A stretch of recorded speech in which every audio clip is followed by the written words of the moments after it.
આજ રોજ મારા નાનાશ્રી શિવાભાઈ કાનજીભાઈ પટેલ જે રણિયાર નિવાસી છે એમનું દુઃખદ નિધન થયેલ છે અને 4 મહિના પહેલાં એમની 3 દીકરીઓ દ્વારા સંકલ્પ લેવામાં આવ્યો હતો એમના દેહદાનનો અને એ સંકલ્પ આજે એમનું નિધન થતાં એ સંકલ્પ પૂર્ણ થયો છે અને અમારા 6 ગામ પાટીદાર સમાજની અંદર આ પ્રથમ પ્રેરણારૂપ કિસ્સો છે અને એ થકી સમાજના અન્ય લોકોને પ્રેરણા પૂરી પડે એવી ઈચ્છા રાખું છું. શિવાભાઈ કાનજીભાઈનું અવસાન થતાં એમનું અલગથી નેત્રદાન પણ કરેલ છે અને દેહદાન પણ ઝાયડસ મેડિકલ કોલેજ ખાતે કરેલ છે. Thank you.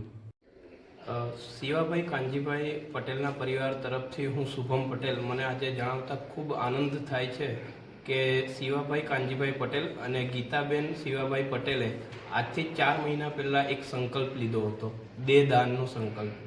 આજ રોજ શિવાભાઈ કાનજીભાઈ પટેલનું દુઃખદ અવસાન થયું છે, પરંતુ એમની 3 દીકરીઓ માહેશ્વરીબેન પટેલ, હર્ષિકાબેન પટેલ અને નિશાબેન પટેલે આજે એ સંકલ્પને પૂર્ણ કર્યો છે.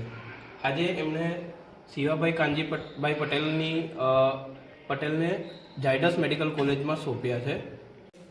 એમની દીકરી હર્ષિકાબેન પટેલ નાનસલાઈ, શિવાભાઈ પટેલ તથા ગીતાબેન પટેલ એમનો દેહદાનનો સંકલ્પ નાનસલાઈ મુકામે લીધેલો હતો. એ ઝાયડસ મેડિકલ કોલેજની હસ્તે એ આજે અમે 3 બહેનોએ થઈને પૂરો કર્યો છે ઝાયડસ મેડિકલ કોલેજ તરફથી. એ બદલ હું ઝાયડસ મેડિકલ કોલેજનો ખૂબ ખૂબ આભાર માનું છું.